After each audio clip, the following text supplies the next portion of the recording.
a very nice suit, Mr. Takagi.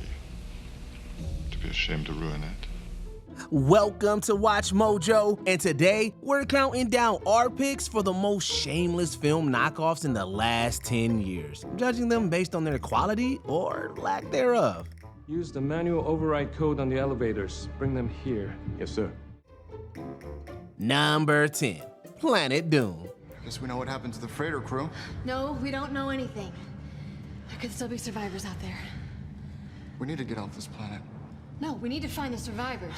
Then we go. No, this is not part of the Timothée Chalamet blockbuster epic, though we can see why you'd be confused. Planet Doom doesn't even try to hide the fact that it's a hopeless cash grab for the fans of 2021's Doom, especially considering Planet Doom came out the exact same year. I'm sorry, but I'm not authorized to send a retrieval ship.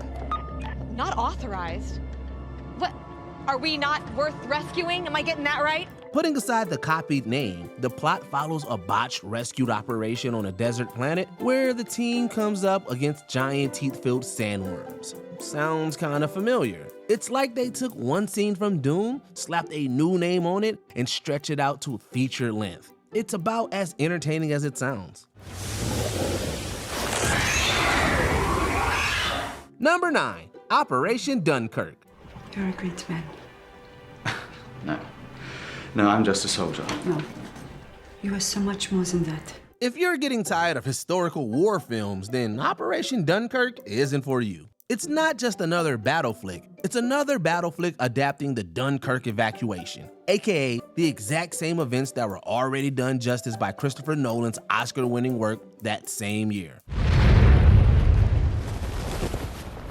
What are the odds two movies chronicling Dunkirk just happen to release around the same time? Slim to none, we'd say.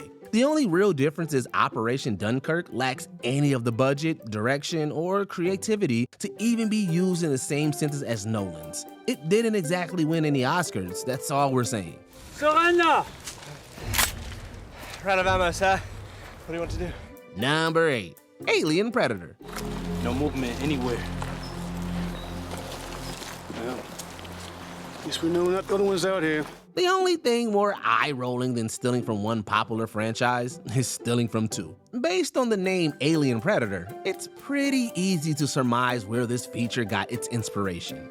And that's a really loose word for it. Commander, I don't see where the fire is coming from. Do you have eyes on the hostiles? Negative, folk. I can't see over here. Following a Black Ops team infiltrating an extraterrestrial aircraft, the ship is straight out of Alien, and the titular creature might as well have walked off the Predator set. That last one seems pretty likely when you realize a new Predator film just so happened to come out the same time this knockoff hit shelves. It's such an obvious scam, it's amazing the movie wasn't sued. Even if we have them outnumbered, they clearly have the upper hand because they have the more advanced weaponry.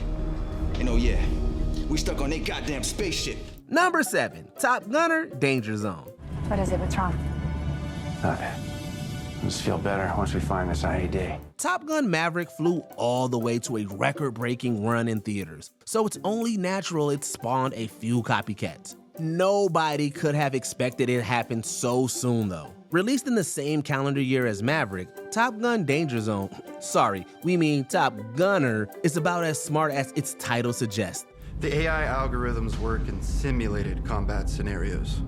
We have yet to fully develop what would happen in real-world combat scenarios. It's clear the movie was thrown together to cash in on the Tom Cruise classic, and it doesn't even do that right. It fails in just about every conceivable metric, to the point it's not even so bad it's good. Top Gunner is definitely in the danger zone, that's for sure. That was some good flying you guys did up there. Oh, we had some help. We're natural-born pilots, I guess. Number 6, Ape vs. Mecha Ape. There's a nuclear warhead! There's a nuclear warhead attached to Mecha Ape! And it's headed towards Chicago!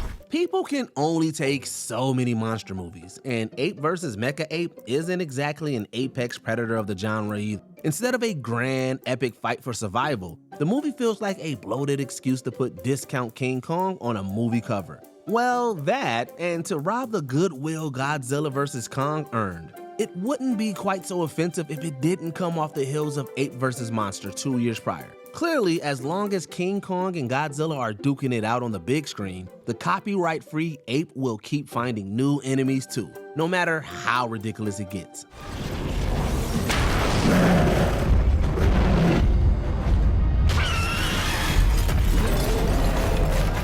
Number 5, The Fast and the Fierce. Maintain current altitude. Prepare for collision. At the very least, they could have picked a more original name. Fast and the Fierce is just lazy. But then again, this whole movie feels designed to trick you into thinking it's one of the Fast and Furious films. By that point, the racing franchise was up to 8 installments, with a new one fortuitously hitting theaters the same time Fast and the Fierce came out. I want to introduce you to the most important person in my universe. One who'll never give up on me. Anyone who did fall for the ruse discovered that this isn't even a racing film. In actuality, it's a speed knockoff that takes place in a plane instead of a bus. That's right, The Fast and the Fierce doesn't even rip off the right movie. Didn't we issue a no-fly zone? We did. All the news stations agreed to it. Well, somebody lied. Number 4, Independence Day. Would we find the location of the ship? We attack. Despite the similar sounding name, this is probably not the alien invasion movie you're thinking of. Independence Day, and that's with an E-N-T at the end, hits just about every plot beat of the original film. They even make a point of blowing up most of Earth's capitals in a guffawing retread of the iconic White House explosion. The execution, however, leaves a lot to be desired. You have 119 hours in which to evacuate your planet. That's not too surprising when you realize this mockbuster was most likely rushed out the door in order to capitalize on the 2016 legacy sequel, Independence Day: Resurgence. Based on the audience reception to both films, it looks like the aliens won this time around. I suggest signing her first, sir. Check things out.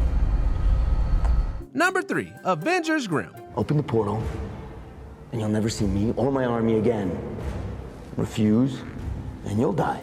Once upon a time, there was an idea to bring together a group of remarkable people. No, we aren't talking about the Avengers.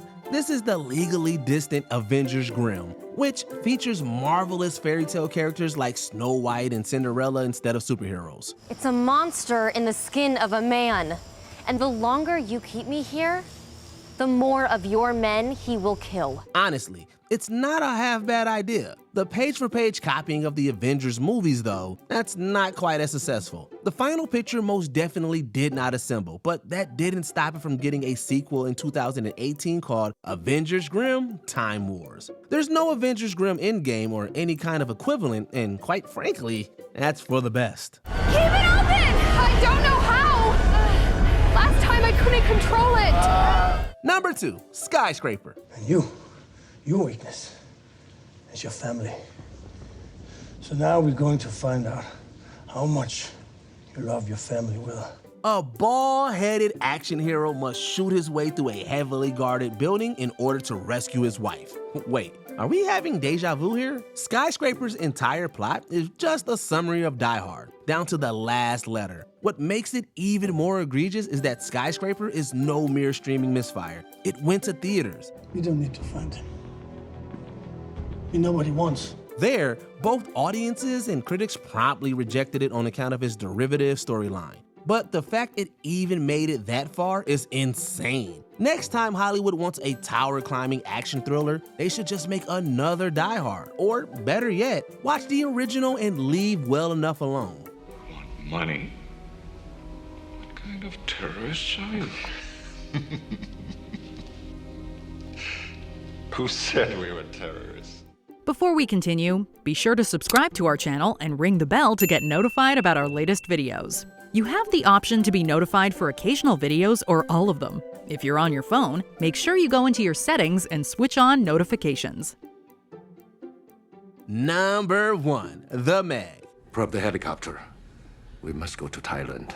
Just when you thought it was safe to go back in the water, Hollywood decided to head out for another beach day. At this point, it's all diminishing returns. The Meg is a louder, less clever Jaws that focuses on the namesake shark above coherent plotting or character growth. While it starts out interesting enough with a below-the-sea expedition, it quickly shows its colors with several hollow homages to better shark movies. Target is dead. Repeat, target is dead. Are you absolutely sure? Because I'm not getting eaten by some goddamn prehistoric fish. To be fair, the Meg does offer a healthy dose of good old-fashioned monster movie panic. It's just hard to fully appreciate when the rest of the film is so wholly uninspired.